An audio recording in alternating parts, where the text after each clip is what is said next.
'Tis the season. 'Tis the season when we are bombarded with gaudy aspects of Christmas, where Facebook friends compete to avoid hearing Little Drummer Boy, and then the last person left unspoiled by virtue of not hearing the song wins. Now, wins what? I don't know. Bragging rights, maybe? Christmas carols, Christmas trees, gifts, nativity scenes have all become part of the hype representing the ideals of the Christmas story. Much of our modern celebration of Christmas came out of pagan traditions. I think most of us know that. In an attempt to curtail pagan worship, the early church forbade the celebration of pagan customs such as the solstice holy day and substituted the birth of Christ as the righteous holiday. In the 4th century, Pope Julius I declared the pagan holiday of solstice to be the day on which the birth of Christ would be celebrated, and we have stuck with that declaration for these many centuries.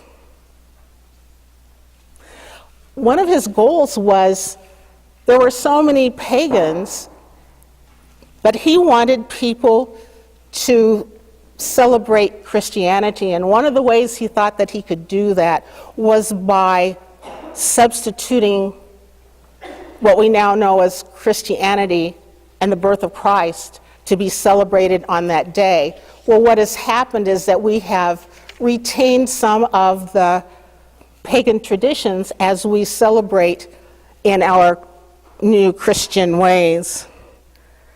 For one thing, red and green, the colors that we are so often associated with Christmas, those used to represent male and female. Christmas trees are evergreen and celebrations of life. We accept these symbols as part of our Christian traditions, and those of us who are not Christian accept the symbolism.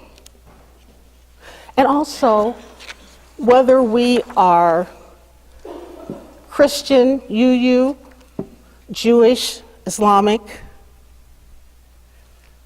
many people celebrate the glorious merriment and celebration of the lights and ornaments that beautify the bleak midwinter and move us toward shorter nights and the eventual emergence of spring. In nativity scenes, we see the focus on the creche, with peoples and animals surrounding the baby Jesus. Often the animals and the humans are kneeling as all pay homage to the Christ child.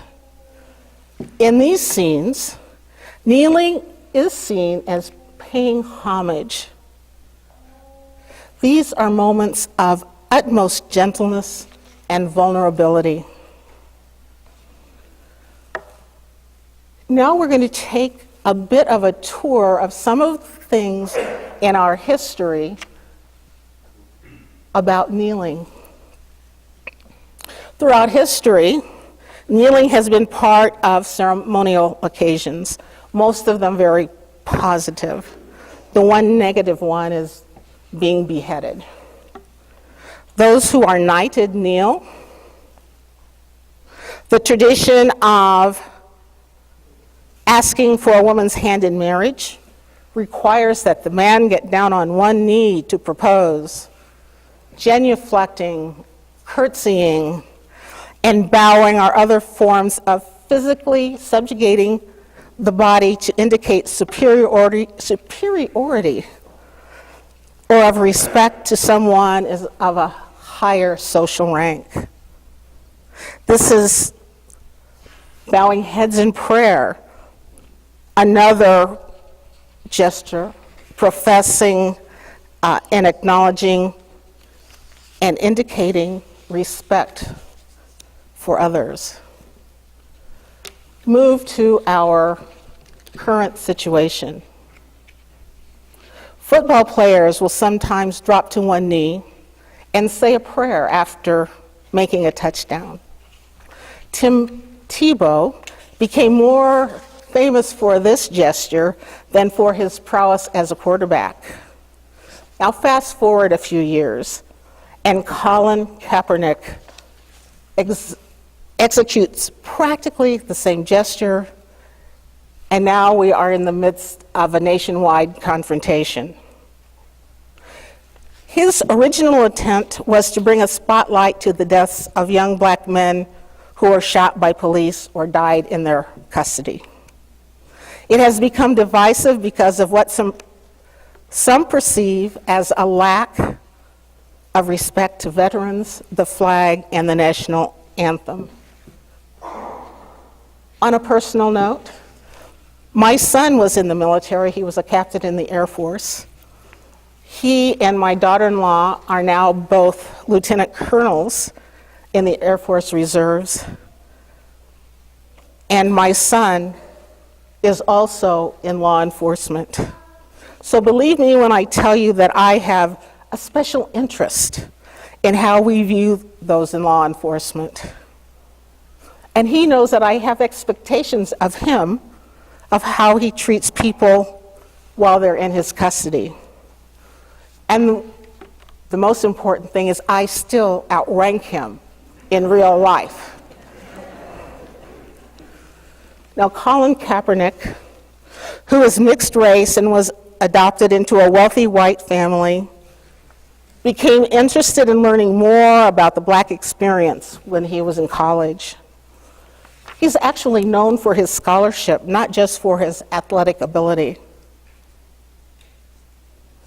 Now there's an ongoing argument that, hey, he's a millionaire. He ought to be grateful for what he has been given. He's been blackballed from the NFL, he's lost his livelihood, and he's received death threats. Now, why am I telling you all this? I am telling you this because I think we should all be informed about what is behind this. We should all make decisions based on knowledge, not just tradition and emotion. This is a multifaceted issue, but for today I will address only a couple of the underlying problems: civil rights and the national anthem. First of all, what is happening with the taking a knee protest is similar to what has happened in earlier civil rights protests. An article in the New York Daily Times reminds us that part of the upset we are feeling now is because we are watching gestures that are, quote, achieving the same objective that the civil rights marchers sought to achieve, which is to shine democracy's spotlight on important issues involving racial discrimination and to help promote a national debate on these issues. Every great social movement in this nation's history, from the abolition of slavery to the civil rights movement and the women's suffrage movement, has involved public protests and public demonstrations. The drive for equal treatment and the end of racial bias and profiling by our police forces around the country is but one more honorable struggle in a long line of public and private efforts, unquote. Freedom of speech just goes totally out the window when we become disturbed by issues that strike a discordant note in our lives, particularly around things that are symbolic, like the flag and the national anthem. The flag is supposed to represent our nation, but it is not our nation. Sometimes it seems as if we are more concerned about the symbol than we are about the living, breathing people it represents. When people refuse to rise for the Star-Spangled Banner, some of us become incensed. That is our right, just as it is someone's right to protest, to not stand as we expect them to. I ran into an old friend a few days ago, someone I had worked with and who is the niece of someone in the congregation. We discussed what I'd been doing, and she asked me what was my next sermon topic. So I told her. I said, I'm a little concerned because I think it's going to be, I don't know if people really want to hear this message. And Sue asked, do you really think people understand what this is all about? I was at a football game and the high school kids didn't stand for the national anthem, but I'm not so sure they know what this is all about.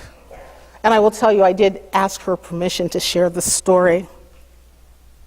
Part of what is happening now regarding the protest of the national anthem is related to a verse that refers to slavery. I went to Snopes, and many of you are familiar with Snopes. It's widely regarded as a site that debunks myths or corroborates stories. And according to Snopes, the third stanza of the Star-Spangled Banner, which is rarely sung, glorifies in the Americans' defeat of the Corps of Colonial Marines, one of two units of black slaves recruited between 1808 and 1816 to fight for the British. Why were they fighting for the British? Because they were given a promise that they would gain their freedom. And they knew that they would not gain their freedom under what was then the current administration. Another sad thing is about the Star-Spangled Banner's author, Francis Scott Keyes. He was a wealthy slaveholder, and he said that blacks were a distinct and inferior race of people, which all experience proves to be the greatest evil that afflicts a community. When you know that,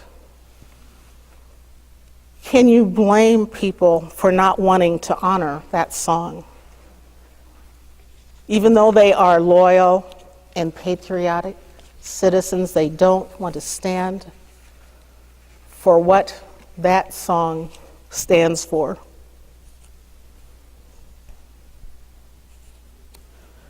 People need traditions and symbols to act as shorthand for beliefs that are sometimes difficult to explain. They provide a centering point, these beliefs and symbols, that melds people into their understanding of abstract concepts. Today I've taken you on a very brief journey that borders on a pseudo-historic look at the traditions of kneeling and singing the Star-Spangled Banner that we held dear in our history,